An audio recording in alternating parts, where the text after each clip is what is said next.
revenit cu partea a doua din seria podcasturilor destinate afecțiunilor ginecologice. Vaginita este o afecțiune pe care multe persoane de sex feminin o prezintă la consultul de specialitate. Doamna doctor, spuneți-ne de fapt ce este vaginita, ce simptome o caracterizează?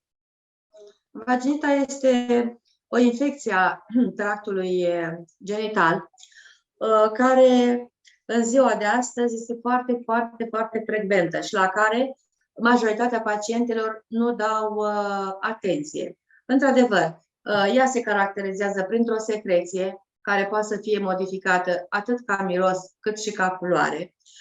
Poate să aibă și alte simptome de însoțire, usturimi, mâncărimi, disconfort în timpul actului sexual. Toate acestea, bineînțeles, că o fac pe femeie să vină la doctor.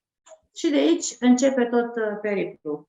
Pentru că noi trebuie să-i luăm un examen de secreție vaginală și în funcție de acesta stabilim dacă secreția este pozitivă, germenele care se izolează primește tratament conform antibiogramei, iar dacă este o vaginită nespecifică, recomandăm în primul rând o igienizare corectă a vaginului, ceea ce multe dintre pacientele noastre nu acceptă lavajul vaginal. Pentru că știți cum se spune, eu nu m-am spălat niciodată, așa spun alții că nu trebuie să mă spăl.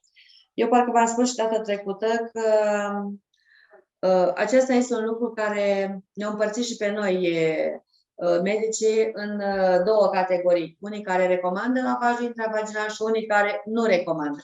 Eu fac parte din cei care recomandă lavajul intravaginal, folosind geluri care sunt foarte bune în funcție de pH, în funcție de germenele respectiv, bineînțeles că îi dă confortul necesar.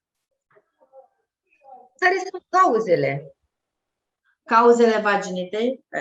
Aici putem vorbi, să scriem un roman întreg. În primul rând, cauzele, igiena defectuoasă a mâinilor, igiena defectuoasă a organelor genitale și mai ales, totdeauna mă adresez la femeile care lucrează în colectivitate, toaletele, hârtiile igienice, mai ales hârtia aia reciclată. Nu? Toate acestea pot să ducă la aceste secreții care nu sunt chiar așa de bine acceptate de noi. Diagnosticul se pune doar prin examenul de secreție? Un diagnostic corect, da.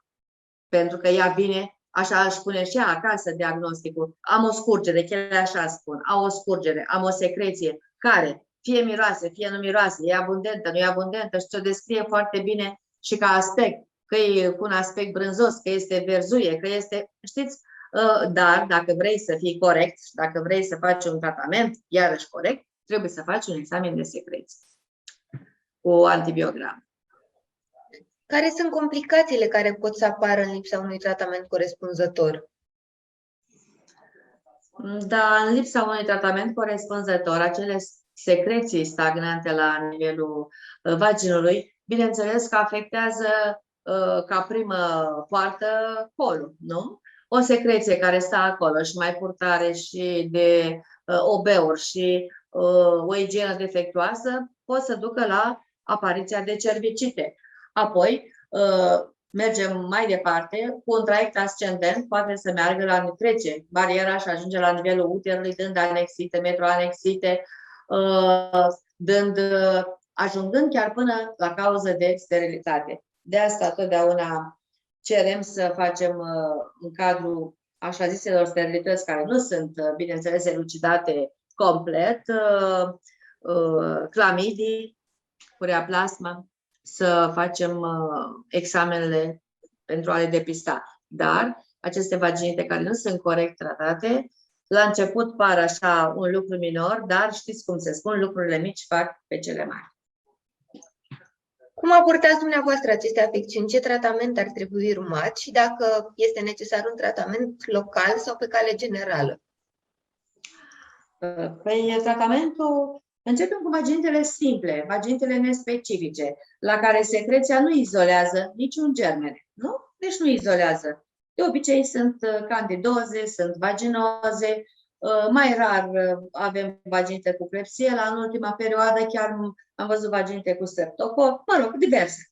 Pentru o vaginită nespecifică e destul un lavaj corect făcut cu un gel, în funcție de vârstă și în funcție de aspectul secreției care există, la care putem adăuga, de exemplu, ceea ce folosesc eu și cu rezultate foarte bune, acest Gynosept clasic. Gynoseptul clasic, care este foarte, foarte bun.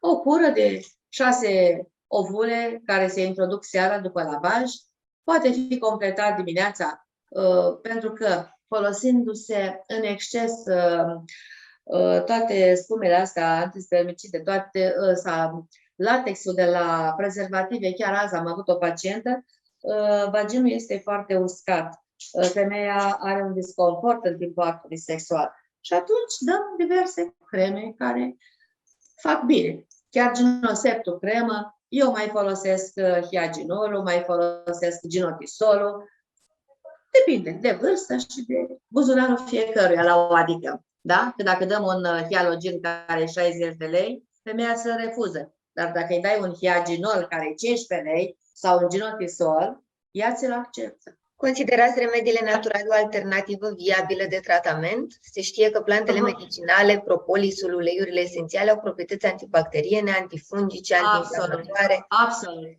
Și eu le folosesc foarte, foarte bine în activitatea mea și v-am spus, accept, așa ca să punem pe un pedestal, Gynoseptul, îmi place foarte mult și femeile sunt foarte mulțumite, ele și spun crema aceea galbenă sau ovurile din cutia cu roșu, deci ele știu foarte bine, dar la fel de bine merg și astea care v-am spus, hiaginolul, ginotisolul, colonsanfemul merge foarte bine.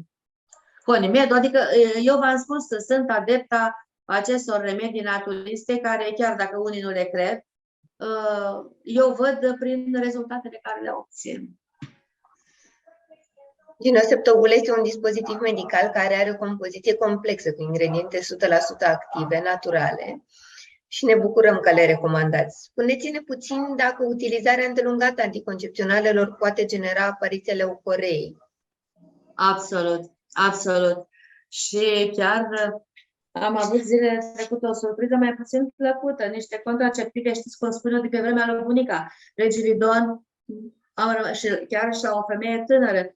Și culmea este că multe femei iau aceste contraceptive fără să fie recomandate de un medic. Ca orice contraceptiv, ca orice nouă substanță care o introducem, mai ales știind efectul lor, este bine de făcut o baterie de analize, mai ales funcția hepatică, funcția renală, nu? Și am văzut că în ultima vreme contraceptivele dau această uscăciune a mucoasei vaginale, care, într-adevăr, este greu de suportat de pacientă. Greu. Și în acest caz, ce recomandați? Ce recomand? Recomand și produsele dumneavoastră, dar ca să fiu sinceră, foarte, foarte, foarte bun. O să râdeți, nu Vagisanul, este Halova. Sunt niște ovule și am să vă explic de ce. Ovule cu acid hialuronic, care au o putere de dizolvare, de dispersie foarte, foarte rapidă, chiar mai repede decât la Vagisan, și femeile le acceptă, dar asta este în funcție de preț. Dar eu recomand foarte bine Gynosept, că este foarte bun. Gynoseptul, fie clasicul, Gynosept, alternând cu crema, seara ovulul, dimineața crema, igienizată corect cu un gel și atunci femeia se simte foarte bine. În ce patologii inflamatorii sau infecțioase mai recomandați dumneavoastră Gynosept ovule? E o întrebare bună. De exemplu, fiecare medic își are o schemă a lui de tratament. Pentru persoanele care au incidența asta cu HPV, infecție cu papilomavirus, deci fac tratamentul care este, cum se spune la noi, acut, deci tratamentul clasic, după care urmăm ca un tratament, pentru că e asigur că la următoarele teste se negativează. Pentru întreținere dau foarte, foarte bine Gynoseptul, dar îmi place Gynoseptul cremă, alternând cu și alt ovul, dar ginoseptul cremă îl dau și dacă persoana este puțin mai în vârstă sau, mă rog, în vârstă, peste 35 de ani, atunci recomand și ginoseptul ovule. Pentru tratamentul cervicidelor, nu? Așa de lungă durată, că nu poți să-i dai femeie, nu mai face antibiogramă, vede că e să-i dai tot antibiotic și atunci mai încercăm. Hai să încercăm și așa și rezultatele, să știți că sunt foarte bune. Am observat o reepitelizare foarte, foarte bună în cadrul ginoseptului ginoseptului trofic. Foarte bună, v-am spus. Diagnosticul influențează durata tratamentului? Da, poate să influențeze. Pentru că vă imaginați că o cervicită nu se tratează, îi dai o cutie de ovule și un tub de cremă și s-a făcut bine. Nu. E pe etape, trebuie să avem răbdare, nu? Etapele care încep să-și diminueze cantitatea de medicamente pe care le ia. Da? Eu așa fac și văd că doamnele vin, au încredere, sunt mulțumite și asta contează, știți, ca și la bucătar, mănâncă tot din farfurie, bucătarul e bun. Se întoarce pacienta și îți zâmbește și este mulțumită, înseamnă că suntem și noi buni, pe undeva. Da. Deci, din punct de vedere al eficienței, rezultatele obținute au fost cele așteptate de dumneavoastră. Da, da. Și sunt mândră de asta. Spuneți-ne puțin ce sfaturi considerați dumneavoastră utile pentru a preveni apariția inflamațiilor și infecțiilor vulvovaginitelor. Eu v-am spus, iarăși mă întorc și o să ziceți că sunt tipicare. Plec de la faptul că să înțeleagă femeia că lavajul intravaginal este obligatoriu. Știți ce le spun eu? Dragă, pe dinți le spălăm de 2 ori, că face și reclamă, măcar de 2 ori, face și reclamă la televizor. Și spun, cavitatea vaginală, deci este o cavitate, ca și cavitatea bucală. N-ai timp să o speli dimineața în interior, măcar seara. În momentul când, la duș, când igienizezi, ai grijă și de acest bacil. Deci, spălatul corect, folosirea corectă a toaletelor, folosirea corectă a hârtiei igienice și o hârtie de calitate. Văd că este o abundență sau este o modă, nu știu cum să-i spun, de a folosi protestiburile zilnice. Total greșit. Nu, pentru ce? Și așa schimb chilotul zilnic. Spală-te, schimbă chilotul, nu purta ăsta și o să fie totul foarte bine. Și atenție la mâini. Mâinile sunt foarte importante. La spălat, la igiena lor. Deci putem concluziona că recomandarea Ginosep ovule și crema reprezintă o alternativă naturală eficientă în combaterea acestor afecțiuni. Da, uite, n-am vorbit de ceai, nu v-am povestit, să știți că eu îl folosesc, că de obicei, când dau gel de spălat, îi spun, pune pe degețel, ungeți la interior cu gelul respectiv, lasă-l acolo 1 minut, 2, după care te clătești. Dacă nu ți este greu, eu ți-am scris pe rețetă, vrei ei, nu. Ginosep, fă-ți ceai de ginosep și clătește-te cu el, că este foarte eficient. Da, am uitat de asta, să vă povestesc. Vă mulțumim foarte mult pentru timpul acordat și sperăm să ne revedem curând. Poftiți oricând. Cu cea mai mare plăcere dacă vă este de trebuință ceea ce spun eu. Sigur. Vă mulțumim frumos. La revedere! La revedere!